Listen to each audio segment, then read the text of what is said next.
Hi hello welcome to mantra 5. Jammu Kashmir Poonch జిల్లాలోని భారత్ సైన్యం ట్రక్కుపై ఉగ్రదాడి జరిగింది.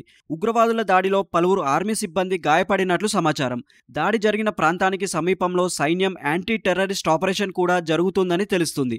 సూరన్కోట్ తహసీల్లోని బఫ్రియాజ్ పోలీస్ స్టేషన్ మండి రోడ్డు సమీపంలో ఉగ్రవాదుల ఈ దాడికి పాల్పడ్డారు.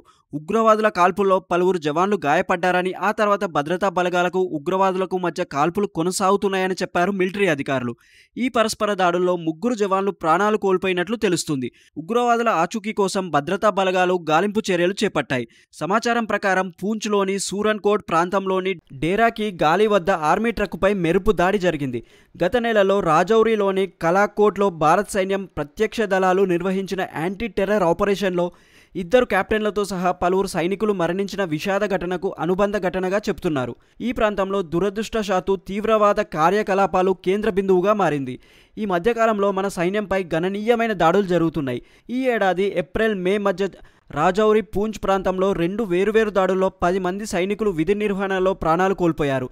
ఈ ప్రాంతం 2021-2023 మధ్య కాలంలో తీవ్రవాదం నుండి విముక్తి పొందినట్లు బలగాలు చెబుతున్నాయి. ఇదిలా ఉంటే గత 2 ఏళ్లలో ఈ ప్రాంతంలో ఉగ్రవాద వ్యతిరేక కార్యకలాపాలలో 35 మందికి పైగా సైనికులు ప్రాణాలు కోల్పోయారు. ఇంకా మీకు నచ్చిన ఎలాంటి వీడియోస్ చేయాలో మీరు మీ కామెంట్ రూపంలో చెప్పండి. మరిన్ని ఇలాంటి వీడియోస్ చేయడానికి మీ సపోర్ట్ని లైక్, సబ్స్క్రైబ్ అండ్ షేర్ చేసి తెలపండి. Thanks for watching.